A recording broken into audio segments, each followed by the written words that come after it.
When it comes to pop culture archetypes, few reign as supreme as the mean girl. She's the queen bee, the razor-tongued diva in a pink juicy couture tracksuit who can cut you down with a single glance.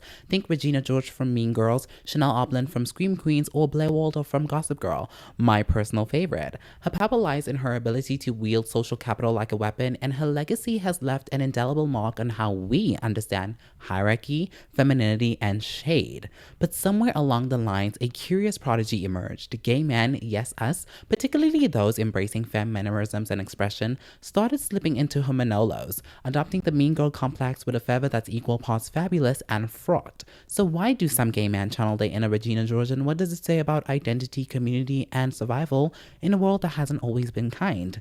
Gays, let us discuss. Hello, Dennis. Cool, welcome here and welcome back to my YouTube channel where people want me to speak about whatever crosses my mind, and I'm okay with that. Happy Pride Month. Okay, today we are wrapping the T flag colors because it's always protect the dolls and the action figures over here, baby, okay? I want to say thank you so much for 5,000 subscribers. And welcome if you're new here. I hope you continue to interact and grow with me. In today's video, we are peeling back the mean gay complex and why we always find ourselves either absolutely obsessed with this type of person or completely despise them. You and I are going to sit down and explore this duality, diving into why gay men are drawn to the mean persona, how it functions as a coping mechanism, and how it sneakily fuels misogyny, shallowness, and cutthroat beauty standards in our queer world. So let us get into its roots, its allure, and its consequences. Fun fact, actually, this is the third time I'm working on this video. The first attempt was immediately after my Gay for Pay one, and during filming, I realized how much I hated my script, and I wasn't really adding anything new to the conversation, so I had to scrap that video and rework on my script. The second time was a little bit more recently, but during editing, I realized how bad my audio was because I kept doing this, and yeah, the audio was going... You know what? Hell yeah. Kept doing that and the audio was just in and out and very pitchy. So hopefully third time's the charm, girl. Okay. Our love affair with mean girl energy traces back to the silver screen and beyond. Rooted in a queer reverence for women who wield power with unapologetic sharpness, think Joan Crawford's icy glares in Mildred Pierce, the venomous quips of Bette Davis in All About Eve, the cutthroat villainy of Alexis Carrington in Dynasty, Miranda Priestley, Naomi Campbell, Anna Wintour, Lisa Rinna, and many, many more. These women, real and fictional, embody a femininity that isn't submissive but cutting, commanding, and oh my god, is it not glamorous? Each of these women are a testament to the intoxicating allure of being feared rather than adored. Regina George, with her icy quips and impeccable style, became the modern heir to this legacy when Mean Girls hit theaters in 2004, striking a chord with a generation of queer kids who saw her as a way to transcend their own powerlessness. It's not hard to see why we clung to her. For many queer kids, girlhood, especially the glamorous, performative kind, was our first taste of power. While boys around us were being praised for toughness and stoicism, we were often shamed for flamboyance, for softness, for anything that read as too much. So we found sanctuary in the fierce femininity of pop culture's bad queen bees, and the culture has only fanned these flames. From RuPaul's Drag Race to the catty banter of the Real Housewives, we have been and continue to be fed a steady diet of high drama femininity that rewards wit as much as it does venom. For gay men often marginalized and forced to navigate a world that demands conformity, this mean brand of femininity offers a vision of strength. It's a kind of femininity that rebels against the expectation of docility. It's sharp, it's assertive, it's unapologetic. There's a thrill in watching somebody, especially a woman, refuse to shrink. For many gay men historically denied agency and taught to perform politeness to be accepted, that defiance becomes deeply aspirational. The mean girl's armor, her beauty, her wit, her refusal to flinch is magnetic. She's untouchable. She's a fantasy of control in a world that often robs us of it. Her power isn't just in how she looks, but how she commands space, how she dominates a room. And for those of us raised in rigid social hierarchies where power was always out of reach, that domination can feel like liberation, okay? So I think it's fair to say that for most gay men, adopting mean girl energy is less about cruelty for cruelty's sake and more about self-preservation. Many of us spent our formative years building mosques, okay? I mean, a lot of us remember childhood as a battlefield, whether it was the playground taunts of the F-slur or the quietest thing of exclusion. Growing up queer means facing rejection. It means bullying. It means the constant threat of violence, experiences that breed a need for armor. We couldn't be ourselves at school, at church, around family, so we built characters. Some funny, some stylish, some biting. We became the gay best friend before we even became men. We learned that likability could be currency, and that cutting someone down was safer than being vulnerable. The mean girl was never the goal. She was the coping strategy born from trauma. This complex can feel like a reclamation of power, a way to take the cruelty we've endured and turn it into something sharp and shiny. The whole playbook, sarcasm, exclusion, superiority, offers a way to deflect the pain and assert dominance before it is taken from us. It's no coincidence that the gay men who lean the hardest into this archetype often have stories of rejection or betrayal in their rearview mirrors. I know that was my reason for being a complete CUNT in my early teens. I was fighting for my life as one of the only openly gay kids in a Muslim school, and trust me when I say, I do not want to run into this vulgar demon queen that I used to be. My whole thing was, if the world is gonna hurt me, why wait when I can just hurt that mother tucker first? And I bet you're wondering, why is it specifically this sharp edge of femininity that resonates so deeply? Well, part of the answer lies in survival. Femininity in its softest, most nurturing forms, while beautiful, has long been dismissed, overlooked, or exploited. But mean femininity? That gets results. Just look at Caroline Levitt. All glossy blonde poise, dishing out polished sound bites that say a whole lot of nothing, and still landing one of the most powerful public-facing roles in the country. Because in a man's world, performance can be power, and a fierce facade is often enough to seize the spotlight. Regina George didn't become a queen by being kind. She ruled because she was, like I said, untouchable, and for some of us, that untouchability can feel like the ultimate strategy. I learned pretty quickly that once the stray boys in my school realized that their words couldn't hurt me anymore, they stopped trying to bully me and switched to wanting to do other things instead, and that made high school a whole lot more interesting. But seriously, when women and queer men are constantly made to prove themselves in cis-het male-dominated spaces, adopting an icy, unbothered persona isn't just a personality quirk, it's armor. It's a way of saying you cannot break me before anyone even gets the chance to try. But what begins as a shield can calcify into a persona where the line between protection and pettiness blurs. It gets to a point where the gay man who snaps, "You can't sit with us" at a bar isn't just channeling Regina anymore, but guarding a fragile sense of self-worth in a community that prizes youth, beauty, and status above all else. Remember how I said this allure is double-edged? While it inspires, it also distorts, reducing complex femininity to a caricature of cruelty that we sometimes adopt without questioning its costs. And here's the thing, not every gay man pulling a Regina George is actually pulling it off.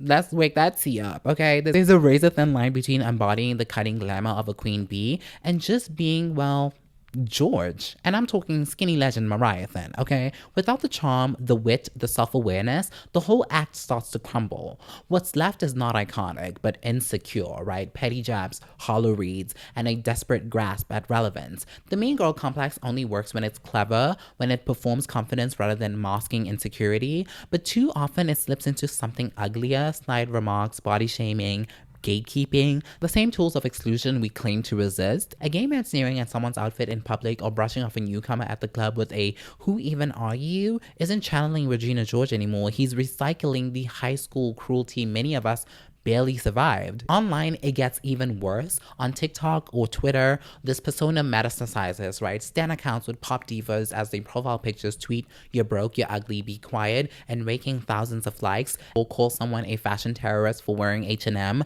The lines between irony, identity, and insecurity blur until all that's left is a theater of mockery. And as much as we try to dismiss this as just harmless sass, the truth is that the mean girl mimicry often upholds the very hierarchy we should be working to dismantle. The shade isn't just thrown, it's coded. Feminine gay men are celebrated, but only if they're white, thin, and impeccably styled. Blackness is borrowed, the slang, the swagger, but rarely honored. Fat phobia hides behind fashion critique, and trans women are pushed to the margins while cis gay men profit off their language and legacies. And oh, the misogyny.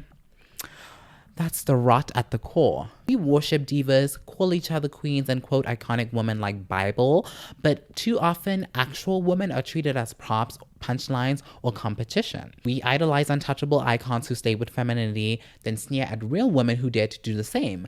A biting quip on stage earns a standing ovation. A woman delivering the same energy in real life, she's labeled too much. We wear femininity like a costume, glamorous, curated, and removable, but recoil when it's lived, when it's loud, when it's unapologetic. Because when the performance becomes personality, when irony hardens into ideology, well, that's when you stop getting Regina George and start getting Jeffree Star. Hi, how are ya? Because nobody embodies this better or worse, quite like our tattooed Red Bull loving Ken Bobby.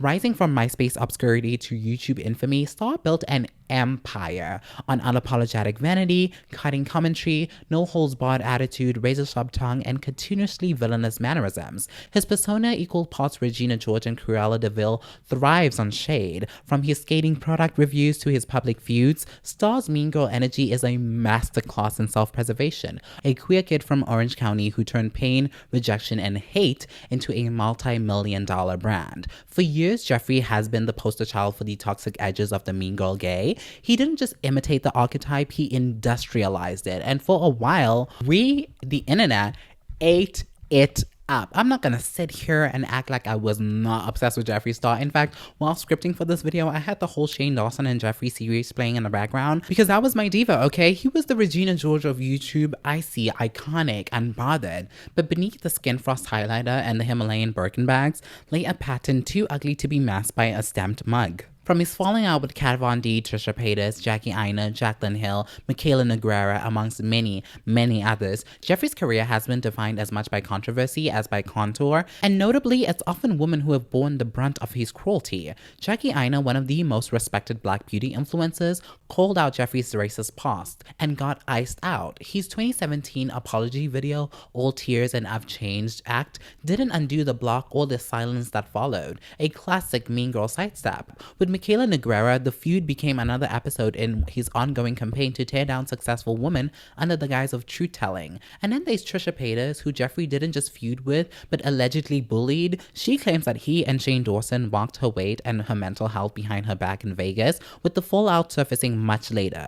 Jeffree didn't publicly apologize, no. He deflected, framing Trisha as too sensitive and leaning on the tired hysterical woman tropes. This isn't just misogyny, it's misogyny in a JC lip gloss sold as shade. Jeffree's mean girl persona doesn't punch up, it punches sideways and down at women, at fat people, at Black creators, at anyone rising without his permission, circa James Charles' dominance during the YouTube era and Michaela's current dominance in the TikTok era. And the most insidious part, it's all written off as his brand, right? As if cruelty is just part of the aesthetic. Regina George knew her power came from her charisma, not just her cruelty. Without that spark, you're not the queen of North Shore High, you're just a dude being a dick. But this is Jeffree Star we're talking about. And despite being a white man, we don't see him as a dude being a dick because Jeffree looks like this. If I can't be beautiful, I'd rather just die. At the heart of the mean girl complex lies vanity, right? A surface obsession that ironically runs deep within queer culture. From chiseled abs to flawless makeup, this fixation on image mirrors Regina George's icy perfectionism. Calculated, commanding, and exclusionary. In many gay male spaces, vanity becomes a gatekeeping tool, a silent audition for social capital, a ticket to the proverbial plastic table. This fuels the mean girl ethos. If you do not look the part, you do not belong. It's a hierarchy that rewards conformity. Think about the polished twinks of Instagram, echoing Regina's ruthless grip on who gets to sit at that table. But this vanity isn't individual, it's a collective doctrine, right? And this is where the mirror turns on us, like it always does. Why is bitchiness celebrated when it comes from somebody polished, white, and palatable, but seen as abrasive when it comes from somebody who doesn't fit the mold? Why does Violet Chachki reading a queen on the pit stop feel like performance art, but Leo Skeppy giving a blonde take on his podcast feel like an attack? The answer doesn't lie in the delivery, but in our biases of who is allowed to be mean and still be adored. The truth is, we've been conditioned to read femininity as theatrical, exaggerated, and performative. A femme person being mean reads as camp, as drag, as parody, as something inherently distant from real harm. There's an implicit assumption that their sharpness is all in good fun, an accessory like stilettos or a well-timed eye roll. When plain Jane cuts someone down, we cheer, not because it's always clever, but because society has taught us that femininity is ornamental, it's unserious, that it doesn't hold real power, therefore doesn't pose a real threat. When someone like Leo, mask, broad-shouldered, deep voice, does the same, it reads as violence, as arrogance, as misogyny even. And that's not because mask's bitchiness isn't sometimes misogynistic, it absolutely can be. But the discrepancy reveals something deeper. We don't view meanness as genderless. We don't evaluate it purely based on content. We evaluate it based on who's saying it and what we expect from them. This phenomenon exposes a deeper misogyny within queer culture, an unconscious belief that pettiness, cattiness, and social scheming are inherent to femininity, and that when men adopt them, they must also adopt a feminine presentation to make it palatable. It reflects a societal script older than any Regina George quip, okay? Femininity is expected to be passive, pleasant, and pliable. So when it's biting, when it's petty, it feels novel. It becomes stylized. The femme mean gay isn't just accepted, he's fetishized. His cruelty reads as clever precisely because it comes from a place that's not meant to wield power. But mask meanness, that's old news. That's the schoolyard bully. That's the angry dad. That's the abusive ex. When a masked gay man channels the mean girl complex, it doesn't feel playful. It feels like patriarchy creeping back in. It reminds us of the same kind of domination many of us have spent our lives trying to escape. The irony, though, is that we're still reinforcing the same patriarchal logic. We're saying bitchiness is acceptable only when it's femme because femme people are expected to entertain us, not challenge us. And that's a problem. If we only embrace shade when it's coming from somebody beautiful, delicate, and non-threatening, we're not celebrating femininity, we're policing it, we're commodifying it, we're saying be mean only if you're funny, only if you're pretty, only if your delivery sparkles and doesn't look like it would sting. Step outside of those rules and you're no longer being a mean girl. You're just mean. It's not just misogyny, it's the performance of femininity being prized over femininity itself. It's how queer culture often replicates the same gender norms it should subvert. We can revel in the reads and worship the drama, but unless we ask ourselves why we prefer our cruelty contoured and camera ready, we're just rehearsing patriarchy in drag. And that brings us back to Jeffree and how he has remained a strangely untouchable figure in the queer cultural canon because Jeffree doesn't look threatening. He doesn't sound like Leo Skeppy. He doesn't carry the weight of traditional masculinity. His face is beat. His voice is playful. His aesthetic is femme-coded to the extreme. So when he's cruel, and cruel he absolutely can be, people don't flinch in the same way. His bitchiness is read as theatrical. His insults, no matter how pointed, get filtered through a lens of camp. Oh, that's just Jeffree being Jeffree. He benefits from this. And here's the catch. Jeffree is a smart man, okay? So I think that maybe unconsciously he has weaponized this because when the cruelty comes from somebody who looks like a villainess from a Disney movie, we consume it as fantasy, as a brand, not as harm.